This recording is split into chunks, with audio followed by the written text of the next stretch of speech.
میری جماعت میں سے کسی نے دی، میرا نہیں خیال. آپ نے مجھے میڈم جو ماضی میں آپ نے فیض حمید کے بارے میں بیانات دیے ہیں، کیا آپ آج بھی انہی بیانات پر قائم ہیں؟ دیکھیں وہ بیانات فیکٹس پہ مبنی تھے اور فیکٹس کبھی نہیں بدلتے. مریم صاحب کیا کہیں گے آپ؟ ایک طرف پرائم منسٹر شہباز شریف صاحب سیلاب سے جو متاثرہ علاقوں کا دورہ کرتے ہیں، عمران خان صاحب جو ہے اسلام آباد دھرنا دینے کی باتیں کر رہے ہیں کہ پورا ملک جام کر دیں گے، اسلام آباد کہہ رہے ہیں، آج بھی پریس کانفرنس کرنے کا اعلان کیا ہے. تو حالات اس وقت کس طرف جا رہے ہیں؟ پاکستان کے حالات کے بارے میں بتائیں. دیکھیں میں یہ سمجھتی ہوں کہ اب ذرا کائنڈلی خاموشی اختیار کریں تاکہ میں بات کر لوں. شکریہ. میں یہ سمجھتی ہوں کہ میں نے ابھی کچھ دن پہلے یہ بات کی تھی اور میں یہ بات ریپیٹ کرنا چاہتی ہوں کہ ایک شخص جو کہ فتنہ ہے، انتشار ہے، تباہی ہے پاکستان کی، اور پھر اوپر سے فورن فنڈڈ ہے.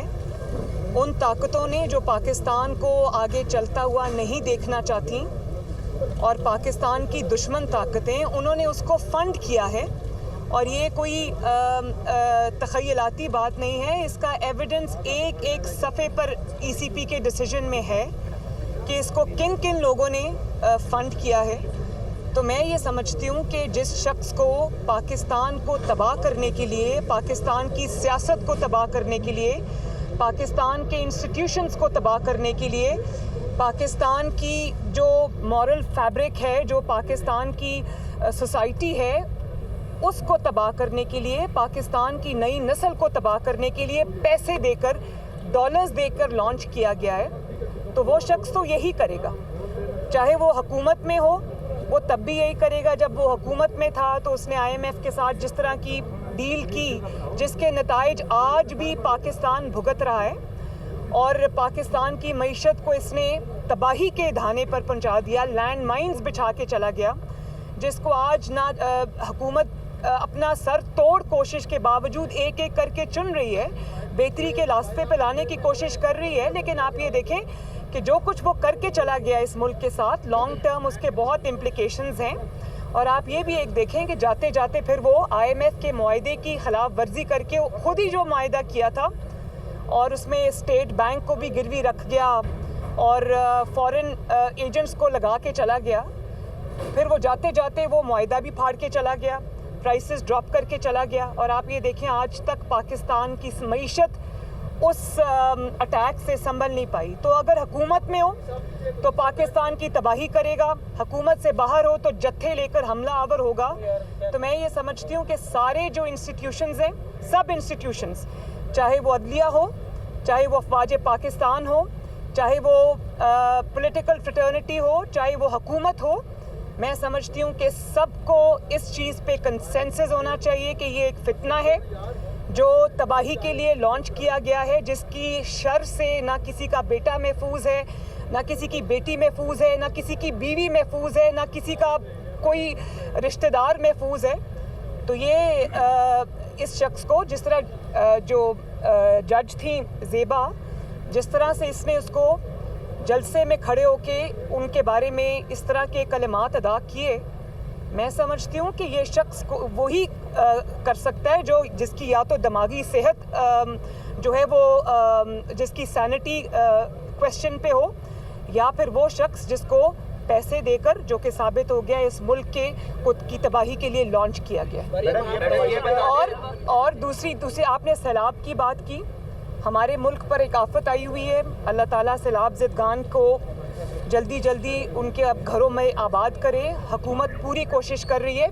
ایک چیز میں آپ کو بتا دوں، شہباز شریف صاحب کی کسی صوبے میں حکومت نہیں ہے، لیکن شہباز شریف صاحب یہ دیکھے بغیر کہ کون سا صوبہ کس جماعت کے پاس ہے یا کس جماعت کی حکومت ہے کس صوبے میں، وہ ارسپیکٹو آف دیٹ وہ ہر جگہ جا رہے ہیں، روز جا رہے ہیں، ایکچولی جا کے مدد کر رہے ہیں. یہ نہیں کہ ٹی وی پہ بیٹھ کے ٹیلی تھون کر دی، 5 ارب روپے جمع ہو گئے، بعد میں پتہ چلا کہ وہ 5 ارب روپے جو ہیں وہ سوشل میڈیا کے اوپر وہ امداد بھی ڈاؤن لوڈ ہو گئی، راشن کے پیکٹ بھی سوشل میڈیا پہ بٹ گئے اور پھر سوشل میڈیا پہ ہی وہ بانٹے گئے. اور اصل میں کیا ہوا کہ جو ٹیکس پیئر کا پیسہ ہے جو اس وقت آپ کو لگانا چاہیے تھا سیلاب زدگان کے اوپر، آپ اس کی ایکسپینس کے اوپر آپ عمران خان صاحب ہیلی کاپٹر یوز کرتے ہیں, گاڑیاں یوز کرتے ہیں, سیکیورٹی یوز کرتے ہیں اور جاتے ہیں فوٹو سیشنز کے لیے. سیلاب زدگان کو یہ مدد کی ضرورت نہیں, ان کو یہ احساس ہونا چاہیے کہ پنجاب میں ان کی حکومت ہے اور KPK میں ان کی حکومت ہے, اور یہی دو جگہیں جہاں پر بہت بڑے فلڈز آئے ہوئے ہیں. تو آپ جس جگہ پہ آپ کے پاکستان کے سب سے بڑے صوبے میں آپ کی حکومت ہے, KPK میں آپ کی حکومت ہے, تو آپ فیڈرل گورنمنٹ کے اوپر سب کچھ ڈال کے پتلی گلی سے فرار نہیں ہو سکتے. آپ کا سب سے بڑا اسٹیک ہے اس گورنمنٹ میں, آپ ذمہ دار ہیں. جگہ پہ کھڑے ہو کے آپ نے کہا تھا کہ جنرل باجوہ کی ایکسٹینشن کے گناہ میں آپ شامل نہیں تھی. اب اگر حکومت دوبارہ یہ گناہ کرتی ہے تو کیا آپ اس کی مخالفت کریں گی؟ دیکھیں, میں ایک تو جب یہ سوال اٹھے گا قبل از وقت میں اسپیکولیشن پہ اس کا جواب نہیں دینا چاہوں گی. یہ گناہ ہے یا نہیں؟ ایک سیکنڈ. دوسری بات یہ کہ جس شخص نے یہ کنٹروورسی جان بوجھ کے چھیڑی ہے اس شخص کا نام فتنہ خان ہے. اس کا کام ہی فتنہ ڈالنا ہے, اور میں اب وہ کسی ایک بیان پہ اپنے ٹک جائیں کہیں. آپ دیکھ لیں کہ جب وہ گورنمنٹ میں تھے اور ایک پیج پہ تھے تو وہ سپہ سالار کی تعریفیں ہمیں دن رات سننے کو ملتی تھیں. پھر ایک وقت ایسا بھی آیا جب وہ حکومت سے نکالے گئے تو انہوں نے ان کو میر جعفر بھی کہا, میر صادق بھی کہا, XYZ بھی کہا, اور پھر ان کو نیوٹرل کہا, جانور کہا. اور اب اچانک اگر وہ اس بات پہ آ جائیں, پہلے وہ کسی ایک سٹانس پہ کھڑے ہوں تو میں اس کے اوپر گفتگو کروں. میں اپنے اصول پہ کھڑی ہوں. میڈم یہ فرمائیے گا کہ عمران خان صاحب نے کہا ہے کہ اگر الیکشن کی تاریخ دی جائے تو تمام چیزوں پہ بات کر سکتے ہیں, مذاکرات کے لیے وہ تیار ہیں, اور شوبھا چودھری صاحب کے حوالے سے بھی کہا ہے کہ میں معذرت کرنے کے لیے بھی تیار تھا. دیکھیں, میری بات سنیں. پہلے آپ کسی کی عزت اچھال دیں, کسی خاتون جج کو آپ اس کی تذلیل کریں ایک جلسے میں کھڑے ہو کے, بعد میں آپ آ کے معافی مانگ لیں, تو یہ تو چیز ایکسیپٹیبل نہیں ہے نا. کہ جو کچھ آپ نے کرنا تھا وہ کر دیا, اس کے بعد ڈیمیج کنٹرول کے لیے کیونکہ اپنی ذات پہ بات آ گئی ہے تو ڈسکوالیفیکیشن سے بچنے کے لیے آپ یہ کر دیں. یہ ایسا نہیں ہوگا. یہ ہم سن کے ہمارے کان پک گئے کہ لاء کی نظر میں سب برابر ہیں, اور یہی کام اگر کسی ایسے انسان نے کیا ہوتا جو سیاسی نہ ہوتا یا سیاسی لیڈر نہ ہوتا تو وہ بیچارہ تو ابھی نہال ہاشمی کی طرح, طلال چودھری کی طرح, دانیال عزیز صاحب کی طرح کوئی بیچارہ اگلے 5-10 سال کے لیے ڈسکوالیفائی. انہوں نے تو کیا ہی کچھ نہیں تھا. معافی مانگنے کے باوجود نہال ہاشمی صاحب کے ساتھ یہ ہوا. تو اس لیے کوئی بچ کے نکل جائے کیونکہ اس نے سیاسی جماعت کا لبادہ اوڑھا ہوا ہے تو یہ قابل معافی نہیں ہے چیز. اور ججز کو بھی میں یہ ریکویسٹ کروں گی کہ ان کو اس چیز کو دیکھنا چاہیے کہ وہ کیوں ایک فتنے کو مضبوط ہونے کا انجانے میں موقع دے رہے ہیں. کل کو کسی کا گھر, کسی کی عزت جو ہے وہ محفوظ نہیں ہوگی, اور اس میں جوڈیشری شامل ہوگی. ایک سوال آپ نے اور کیا, وہ کیا کیا؟ الیکشن کی ڈیٹ مل جائے تو مذاکرات کے لیے بڑی آسان ہے. الیکشن کی ڈیٹ آپ کو چاہیے تو توڑیں پنجاب اسمبلی, توڑیں KPK اسمبلی اور چلے جائیں الیکشن میں. لیکن ایک بات میں آپ کو بتا دوں, یہ انقلاب جس کی ابھی ایکسپائری ہوئی ہے نا, یہ جو جعلی انقلاب تھا 2 مہینے سے زیادہ چل نہیں سکا, اور آج پھر اپنا CV لے کے گھوم رہے ہیں اور بیساکھیاں ڈھونڈ رہے ہیں. وہ بیساکھیاں جو ہٹ چکی تھیں اب وہ بیساکھیاں ڈھونڈ رہے ہیں. تو یہ جو جتھے لا کر پریشر ڈال کر جو الیکشن ہو یا کوئی اور ہو, یہ کوئی جتھوں کے ساتھ پریشر کے ساتھ کوئی جو بھی یہ بلی کرنے کا طریقہ ہے نا, اس پہ نہ حکومت کو اس انسان کی کوئی بات سننی چاہیے, نہ اس کو کوئی سٹیک ہولڈر سمجھنا چاہیے. یہ پاکستان کی تباہی ہے, سٹیک ہولڈر نہیں ہے. خان صاحب نے روا ماہی احتجاج کی کال دے دی ہے. وہ جب بھی سیاسی گرام دیکھیں تو جب بھی کال دیتے ہیں تو لوگ ان کے ساتھ نکلتے ہیں, اور اسی ماہ سوری آپ کا سوال غلط ہے. جب بھی وہ کال دیتے ہیں لوگ نہیں نکلتے. Madam last time I am sorry, آپ کا سوال غلط ہے. میڈم آپ سوال پورا سن لیں کہ 25 مئی کا آپ کو یاد ہے نا پہلے جو کال دی تھی تو وہ انقلاب ہوا میں لٹکا رہ گیا اور واپس چلا گیا. ایک سیکنڈ پلیز, 1 by 1. میں ہوں نا, ادھر ہی ہوں, سب کے سوال لوں گی. جی, سیاست میں مذہب کارڈ کے نقصانات ہم نے دیکھے, ہمیشہ نقصان ہوا ہے. جو جاوید لطیف نے مذہب کارڈ استعمال کیا ہے, کیا آپ کو درست سمجھتے ہیں اس مذہب کارڈ استعمال کیا؟ دیکھیں, میں ایک بات بہت آنیسٹلی سمجھتی ہوں اور اسی چیز کے میں خلاف ہوں کہ سیاست کے اندر مذہب ایک بہت عزت اور تکریم والی مقدس چیز ہے. اس کو سیاست جیسی گھٹیا چیزوں کے لیے, اپنی ذاتی سیاست کے لیے استعمال نہیں کرنا چاہیے. اور یہی وجہ ہے کہ میں نہیں, اپنی ذاتی سیاست کے لیے, اپنے ذاتی مقاصد کے لیے میں کہہ رہی ہوں. सियासत तो बहुत बड़ी, सियासत तो इबादत है। अगर उसको सही तरह से, सियासत सिर्फ इक़्तिदार की तगोदो नहीं है, सियासत इबादत है। मैं ये कह रही हूँ कि अगर आप अपनी ज़ाती मकासद के लिए, अपने वेस्टेड इंटरेस्ट के लिए आप मज़हब को इस्तेमाल करें तो वो बुरी बात है। और देखें, क्योंकि मैं इस चीज़ को भुगत चुकी हूँ, मैं इस चीज़ की विक्टिम हूँ। एहसन इकबाल साहब ने गोली खाई, नवाज़ शरीफ साहब के ऊपर इन्होंने कीचड़ उछाला, और नवाज़ शरीफ जैसे प्रैक्टिसिंग मुस्लिम के ऊपर एहसन इकबाल साहब भी ख़ानदानी मजहबी आदमी हैं, उनके मजहबी अकायद भी बहुत स्ट्रॉन्ग है। ऐसे लोगों को जब आप तौहीन का इल्ज़ाम लगाते हो तो उन जलसों में, उन जो सिट-इन्स थे, जो धरने थे, उनमें इमरान खान जाया करते थे। मेरी वालदा का इलेक्शन था, NA 120 हुआ करता था वो, मैं उनका इलेक्शन, जब उनको कैंसर हो गया वो चली गई, मैंने उनका इलेक्शन लड़ा। आप यकीन करें कि PTI ने अपना मुकदमा उधर लड़ा ही, इलेक्शन जो है वो तौहीन के ऊपर है। तो मज़हब को, और जिस जमात को इन्होंने मज़हब के लिए इस्तेमाल किया, उनके धरनों में जाके शामिल हुए। जब अपनी हुकूमत आई तो मस्जिदों में घुस के उनको शहीद किया, उन पर गोलियां चलाईं, निहत्तों को मारा। तो ये ड्रामा जो है ना, ये कौम के सामने आना चाहिए, और इसको काइंडली मज़हब की आड़ में छुपाने का मौका ना दें। मैं ये समझती हूँ कि जो शख्स, मज़हब आपका ज़ाती मामला है, ये आप नमाज पढ़ते हैं या कोई भी ज़ाती अमल करते हैं, आपका इबादत जो है वो आपका और अल्लाह ताला का मामला है, लेकिन वो आपका ज़ाती फेल नहीं रहता जब आप जलसे के सामने खड़े होकर आप ये कहते हैं कि नून लीग को वोट देना गुनाह है, मुझे वोट देना सवाब है, और अगर मेरे मेंबर कोई किसी जमात में गए तो वो शिरक है, जबकि वो ये भूल चुके हैं। अगर वो शिरक की, आपको पता भी है शिरक की डेफिनेशन क्या है? शिरक की डेफिनेशन है अल्लाह ताला की ज़ात के साथ किसी को शरीक करना। तो आप मज़हब, अपनी सियासत के लिए, अपनी घटिया सियासत के लिए आप मज़हब की पूरी डिक्शनरी बदल रहे हैं, मज़हब का मतलब बदल रहे हैं, मज़हब का कॉन्सेप्ट बदल रहे हैं, और वो आपको भूल गया। अगर आपके बकौल ये शिरक है तो सबसे बड़े शिरक करने वाले तो आप हैं, क्योंकि आपने खुद टीवी इंटरव्यूज़ में ये इकरार किया कि मैं एस्टैब्लिशमेंट को यूज़ करके अपनी हुकूमत में लोगों को वोटिंग के लिए लाया करता था। जब सेनेट के इलेक्शन हुए तो सबसे बड़ा शिरक तो आपने किया, जब आपने अपने, सिर्फ अपोजिशन के नहीं, अपने सेनेटर्स के लिए भी वोट करने के लिए, अपने MNAs को वोट करने के लिए भी आपने कंटेनर्स में एस्टैब्लिशमेंट से बंद कराया। तो आपकी मज़हब की डेफिनेशन जो है वो इक़्तिदार में होते हुए बदल जाती है, और जब आप अपोजिशन में होते हैं तो आपकी मज़हब की डेफिनेशन बदल जाती है। फिर मेरा जो बतौर माँ और बतौर पाकिस्तानी, मेरी ये ज़िम्मेदारी है कि मैं इस चीज़ पे बात करूं।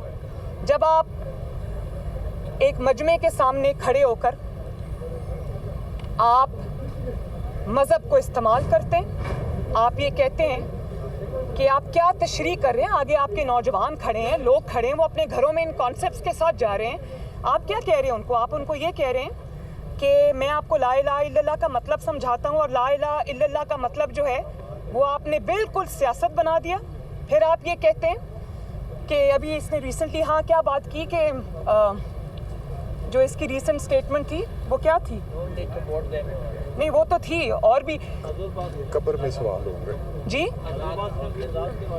नबी पाक सल्लल्लाहु अलैहि वसल्लम की ज़ात को जब आप ये कहते हैं कि जिस तरह नबी पाक सल्लल्लाहु अलैहि वसल्लम को अल्लाह ताला की तरफ से चुना गया नबूवत को, या जो दीन इस्लाम का मैसेज है उसको फैलाने के लिए, इसी तरह मुझे भी चुना गया। तो आप क्या बात कर रहे हैं? आपने आईने में कभी अपना मकरूह चेहरा देखा है? आपकी पूरी ज़िंदगी किस चीज़ से इबारत है, कभी आपने देखी? और आप माइक पे खड़े होकर जुमले कसते हैं ख़वातीन को, आप लोगों को ललकारते हैं, झूठ बोलते हैं, कभी आपने एक सच नहीं बोला, और आप अपनी इस चीज़ को इबादत से तशबीह देते हैं। आपको शर्म आनी चाहिए। तो मेरा तो प्रॉब्लम ये है बतौर माँ कि आप मज़हब का नाम इस्तेमाल मत करें, लोगों के जो मजहबी अकायद हैं उनको ख़राब करने की कोशिश ना करें, क्योंकि ये अब आपका ज़ाती फेल नहीं। जब आप माइक के सामने खड़े होकर बात करते हैं तो आपको जिम्मेदारी से बात करनी चाहिए, क्योंकि इससे लाखों करोड़ों मुसलमानों के जज्बात मजरू होते हैं। मरियम साहब, एक सवाल का जवाब दीजिए कि नून लीग की हुकूमत आई थी, तो कहा गया कि मुल्क दिवालिया हो रहा है, तो उसके लिए हम स्टैंड ले रहे हैं।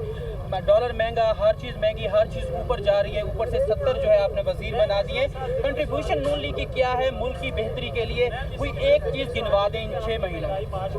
तो भाई एक सवाल का जवाब तो देने दे, मिक्स कर देते हो भाई।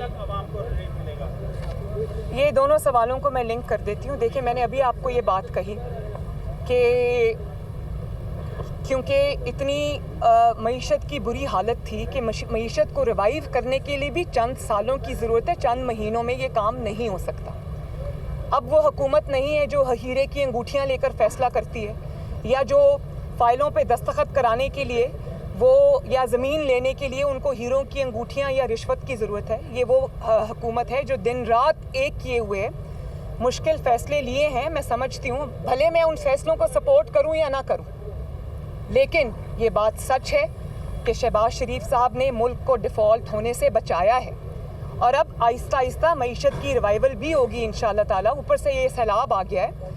मैंने ये बात बड़ी कैटेगोरिकली कही है, और मैं दोबारा ये बात कहती हूँ कि जब कोई भी तेल की, बिजली की कीमतों को बढ़ाने का कोई डिसीजन आता है, मैं उस डिसीजन को सपोर्ट नहीं करती, क्योंकि मेरी पहली ज़िम्मेदारी जो है वो आवाम की तरफ है। भले मेरी अपनी जमात की हुकूमत हो या इत्तेहादियों की हुकूमत हो, मैं इस डिसीजन को ओन नहीं करती, और मैं ये इस गवर्नमेंट को ये रिक्वेस्ट भी करूँगी, और मैं ये कहूँगी कि खुदारा इस चीज़ पे तवज्जो दें, और आवाम को बिजली की कीमतों में बहुत लंबे लंबे बिल आए हैं। लोगों को जितनी उनकी तनख्वाह है उतना उससे ज़्यादा उनको बिल आया है। तो मैं बिल्कुल इस फैसले को सपोर्ट नहीं करती, और इसको ठीक करने के लिए कोशिश होनी चाहिए। हाउएवर मैं ये समझती हूँ कि इसको मईशत का जो हाल इमरान खान करके चला गया है, डबो के चला गया, उसको टाइम लगेगा। सत्तर वज़रा आपने बना दी, हालत मुल्क की ये, प्लीज ये थोड़ा सा वो किस लिए बने, सबको राजी कर रहे हैं?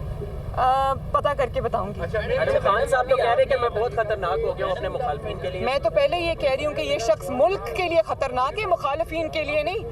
अगर ये लाडला ना रहे तो मुखालिफिन को इसको डील करना ये काम है। हमने नाक की लकीरें निकाली हैं तो हमें $7 अरब मिला है। अब हम जो है $500 मिलियन के वो पुर्जे खरीद रहे हैं जहाज़ों के, डिफेंस बजट 6% बढ़ा रहे हैं। दूसरी तरफ आए दिन बिजली की कीमतों में इजाफा हो रहा है।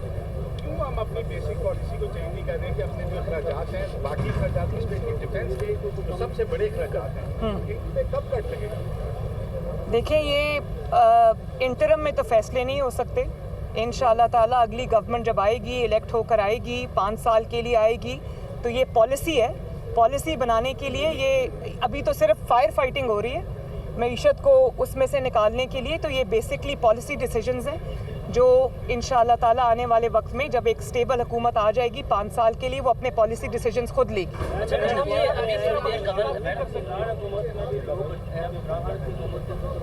जा रहे थे, लापता हो रहे थे, और आज भी उठाए जा रहे हैं और लापता हो रहे हैं, इस पर आप क्या कहेंगे? मुझे अभी एक सहाफ़ी साहब, आपने शायद कोई सवाल पूछा था, तो मैंने उनको ये कहा कि मुझे बड़ी खुशी है कि शहबाज शरीफ साहब ने वो मुदस्सर नारों के का जो केस है उसको टेक अप किया है, और मुझे उम्मीद है कि इंशाअल्लाह ताला वो इसमें कुछ ना कुछ ब्रेक थ्रू करने में कामयाब हो जाएंगे।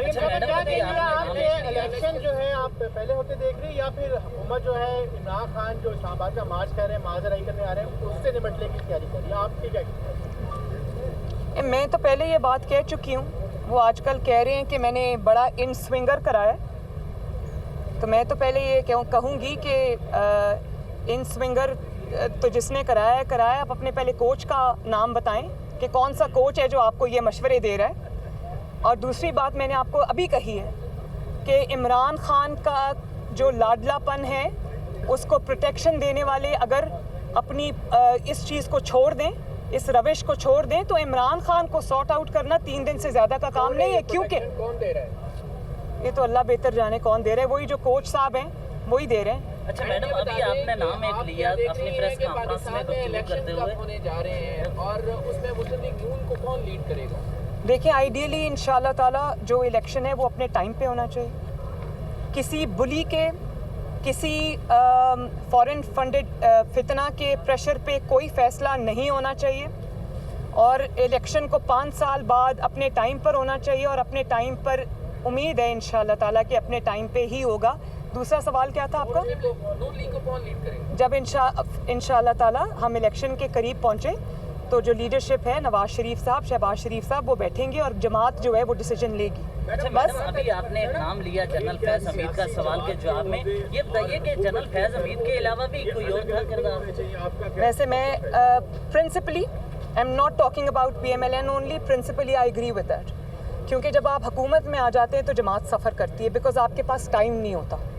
तो मेरे आइडियली अगर ऐसा हो सके तो जमात का और हुकूमती ओहदा जो है वो अलग-अलग होना चाहिए, ताकि जमात भी सफ़र ना करे। जमात एक बहुत बड़ी रिस्पॉन्सिबिलिटी है। 4 साल पीटीआई की हुकूमत रही और आपने शदीद तनकीद का निशाना बनाया कि कश्मीर में नौजवानों जो उन्होंने सौदा कर दिया, जबकि आपकी हुकूमत की आई हुई एक दफ़ा भी कश्मीर का जिक्र नहीं हुआ।